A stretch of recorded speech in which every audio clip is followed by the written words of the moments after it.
సనాతన ధర్మ పరిరక్షణ కోసం, పునర్వైభవ పునరుద్ధరణ కోసం, ఆలయాల ఆత్మగౌరవాన్ని నిలపడం కోసం ఆత్మవిశ్వాసంతో దీక్షా కంకణబద్ధులై సంఘటితమై ఒక సైన్యంగా తరలివచ్చిన లక్షలాది హిందూ జన బంధు సందోహానికి 100 కోట్ల వందనాలు అర్పిస్తున్నాను. సమకాలీన సమాజంలో చలనచిత్రం అనేది కళా ప్రదర్శనకి ఒక ముఖద్వారంగా మారింది. అది వెండి తెర మీదైనా, ఉల్లి తెర మీదైనా, మన చేతుల్లో ఉన్న బుజ్జి తెర మీదైనా ఈ చలనచిత్రమే సంగీత, సాహిత్య, నృత్య, నటనాది కళారూపాల ప్రదర్శనకి ముఖద్వారంగా మారింది. అయితే వచ్చిన చిక్కల్లా ఏంటంటే, చలనచిత్రం, సినిమా అనేది ఒక వ్యాపారాత్మకమైన కళాత్మకమైన వ్యాపారం. వ్యాపారానికి కళాత్మకతని, కళాత్మకకి వ్యాపారాన్ని జోడించే క్రమంలో హిందూ ధర్మానికి కళంకం కలిగిస్తూనే వస్తుందన్న సత్యాన్ని నేను బాహాటంగానే అంగీకరిస్తున్నాను. అయితే మరే రంగానికి చెందిన వాడినో అయితే జరిగిన ఈ తప్పుకి విమర్శించవచ్చు, జరుగుతున్న ఈ నేరాల్ని వేటిపైన విరుచుకుపడచ్చు. కానీ అదే సినీ రంగానికి చెందిన వాడిని కాబట్టి ఇప్పటిదాకా జరిగిన ఈ హైందవ ధర్మ వ్యక్తిత్వ హననానికి యావత్ ఈ హిందూ సమాజం ముందు సినీ రంగం తరపున క్షమార్పణలు సమర్పిస్తూనే నేను ముందుకు వెళ్తున్నాను. ఆ క్షమార్పణలు కనుక నేను సమర్పించకపోతే ఇంకొక మాట మాట్లాడే అర్హత కూడా నాకు లేదు. అయినా ఇక్కడ 4 మాటలు మాట్లాడడానికైనా నాకున్న ఒకే ఒక్క అర్హత ఏంటంటే, ఇక్కడ ఈ హైందవ శంఖారావాన్ని, శంఖనాదాన్ని పూరించిన విశ్వ హిందూ పరిషత్ నిర్వహించిన సరస్వతి శిశు మందిర్లో నా ప్రాథమిక విద్యా అభ్యాసం జరిగింది కాబట్టి.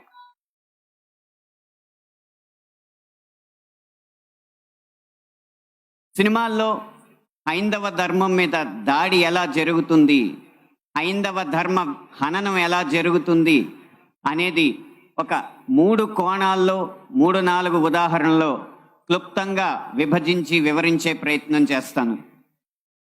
ఇక్కడ దాడి 3 కోణాల్లో జరుగుతుంది.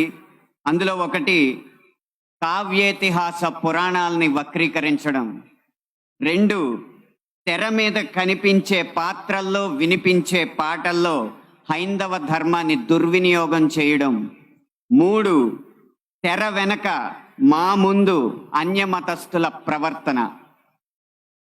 ఈ 3 అంశాల్లో మొదటిది కావ్య పురాణేతిహాసాల వక్రీకరణ. వాల్మీకి రామాయణం, వ్యాస భారతం భారత సాహితీ వాన్మయ శరీరానికి 2 కళ్ళ లాంటివి.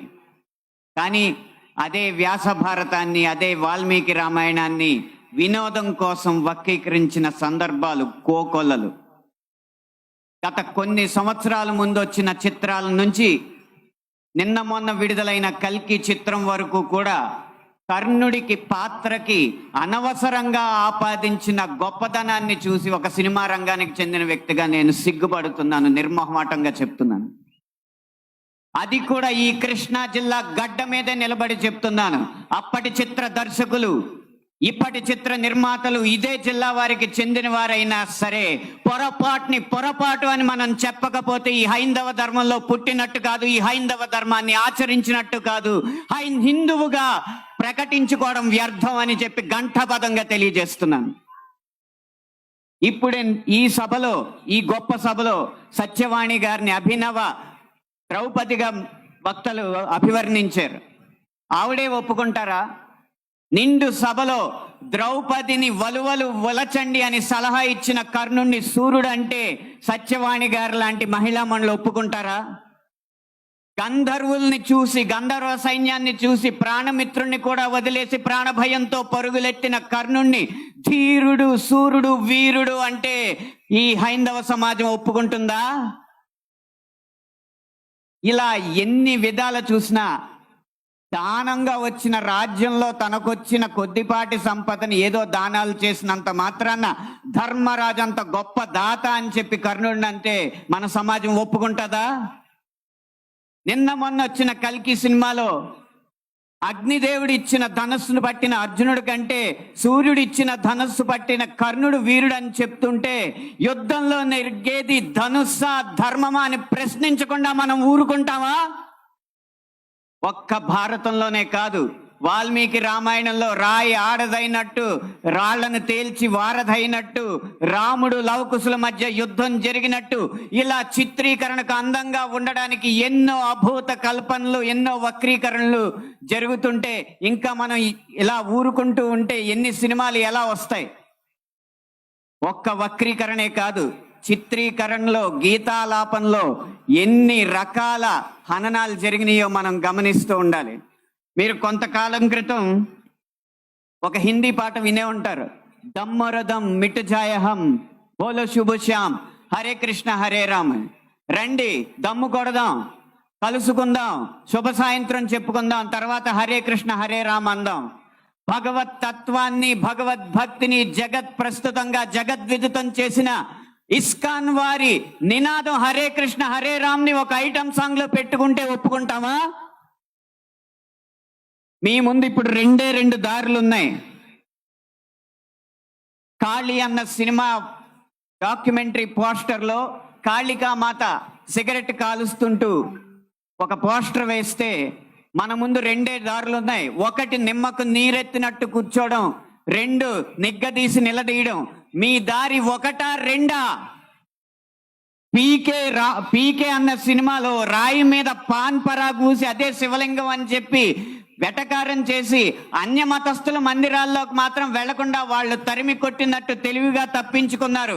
అప్పుడు మన ముందు రెండే దారులు ఉన్నాయి, నిమ్మకు నీరెట్టినట్టు నుంచోవడం, నిగ్గదీసి నిలదీయడం. మీ దారి ఒకటా రెండా? కాస్మిక్ సెక్స్ అన్న సినిమాలో ఇంత అద్భుతమైన పీఠాధిపతుల ఆహార్యాన్ని అనుకరించి గురువులు, పీఠాధిపతులు వచ్చిన శిష్యురాలతో శృంగార కార్యకలాపాలు చేస్తున్నట్టు చూపెడుతున్నారు. మీ ముందు రెండే దారులు ఉన్నాయి, ఒకటి నిమ్మకు నీరెత్తినట్టు కూర్చోవడం, రెండు నిగ్గదీసి నిలదీయడం. మీ ఆప్షన్ ఒకటా రెండా? ఎంఎఫ్ హుసేన్ లాంటి చిత్ర దర్శకుడు, చిత్రకారుడు సరస్వతి, దుర్గా మాతల బొమ్మల్ని అశ్లీలంగా వేసినప్పుడు వారి కోవలోనే అక్రమ్ హుసేన్ అనే చిత్రకారుడు కృష్ణుణ్ణి బార్లో ఉంచి గోపికల్ని బికినీల్లో చిత్రించినప్పుడు మన ముందున్న దారులు రెండే రెండు, ఒకటి నిమ్మకు నీరెత్తినట్టు కూర్చోవడం, రెండు నిగ్గదీసి నిలదీయడం. మీ దారి ఒకటా రెండా? ఛత్రపతి శివాజీ తర్వాత అంత గొప్ప మరాఠా యోధుడు బాజీరావుని బాజీరావు మస్తానీగా ప్రేమ పిచ్చోడుగా చిత్రీకరించినప్పుడు మన ముందు రెండే రెండు దారులు ఉన్నాయి, ఒకటి నిమ్మకు నీరెత్తినట్టు కూర్చోవడం, రెండు నిగ్గదీసి నిలదీయడం. మీ దారి ఒకటా రెండా? ఇలా ఇన్ని విధాలుగా హననం జరుగుతుంటే ఇంకా మనం నిశ్శబ్దంగా కూర్చుంటే అది మన హైందవ సమాజానికే కళంకం అని నేను మనస్ఫూర్తిగా తెలియజేస్తున్నాను. పాటని ఎలా ఉపయోగించచ్చో, అదే హరే కృష్ణ హరే రామ్ని ఎలా ఉపయోగించచ్చో సీతారాం శాస్త్రి గారు మనకు తెలియజేశారు. హరే రామ హరే కృష్ణ కృష్ణ కృష్ణ హరే హరే. రాముణ్ణైనా కృష్ణుణ్ణైనా కీర్తిస్తూ కూర్చుంటామా, వాళ్ళేం సాధించారో కొంచెం గుర్తిద్దాం మిత్రమా. సంద్రం కూడా స్తంభించేలా మన సత్తా చూపిద్దామా, సంగ్రామంలో గీతా పాఠం తెలుపమా. ఇది పాట రాయడం అంటే, ఇది పాట ద్వారా సమాజ హితం కోరడం అంటే, ఇది పాట ద్వారా మార్పు తీసుకురావడం అంటే, ఇది పాట ద్వారా ఉత్సాహం రేకెత్తడం అంటే, ఉద్వేగం రేకెత్తడం అంటే, ఉత్తేజితుల్ని చేయడం అంటే. ఈ దారిలో మాలాంటి పాటల రచయితలు అందరూ నరవాలని నేను కోరుకుంటున్నా. ఇక ఆఖరి అంశం, మాకు వ్యక్తిగతంగా జరిగేది తెర వెనక సినిమాల్లో అన్య మతస్థులు చేసేది ఒక్క అనుభవం చెప్పి మీకు ముగిస్తాను. ఒక సినిమా పాట రాయడానికి నేను ఒక సంగీత దర్శకుడి దగ్గరికి వెళితే ఆ పాటలో బ్రహ్మాండ నాయకుడు అన్న హిందూ పదం ఉందని చెప్పి ఆ పాట చేయనన్నాడు. నువ్వు ఒక్క హిందూ పదం ఉందని చెప్పి పాట చేయనన్నావు కాబట్టి జీవితాంతం నువ్వు చేసిన ఏ పాటకి నేను రాయనని చెప్పి ప్రతిజ్ఞ చేసి 15 సంవత్సరాలుగా ఆ వ్యక్తికి నేను పాట రాయలేదు. అలాగే ఒక పక్క రాష్ట్రం సంగీత దర్శకుడు వెళ్ళగానే దర్శక నిర్మాతలతో తిరుపతి ఆలయ విధానాలని విమర్శిస్తూ ఉంటే వాళ్ళు మిన్నక కూర్చుంటారు, ఎందుకంటే వాళ్ళకి మార్కెట్ ఉంది కాబట్టి. ఇదే మనం ఇదే మనం గీత గీయాలి కింద. సినిమా అనేది నేను ముందు చెప్పినట్టు వ్యాపారాత్మకమైన కళాత్మకమైన వ్యాపారం కాబట్టి ఆ వ్యాపారాన్ని సినిమాకి లేకుండా చెయ్యాలంటే హిందూ ధర్మాన్ని హననం చేసే సినిమాలని, హిందూ ధర్మంపై దాడి చేసే సినిమాలని ప్రభుత్వం బహిష్కరించకంటే ముందు మనం తిరస్కరించాలి. బహిష్కరణ కంటే తిరస్కరణే గొప్ప మార్గం.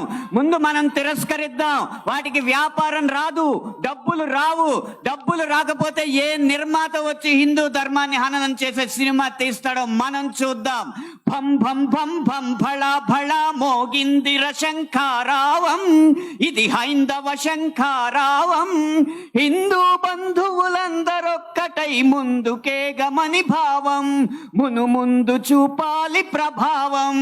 3 నిమిషాల ఈ పాట రాసే అవకాశాన్ని, 5 నిమిషాల ఈ ప్రసంగం చేసే అవకాశాన్ని నాకు ఇచ్చిన ఈ నిర్వాహకులకి వేవేల పాదాభివందనాలు తెలియజేసుకుంటూ జై హింద్.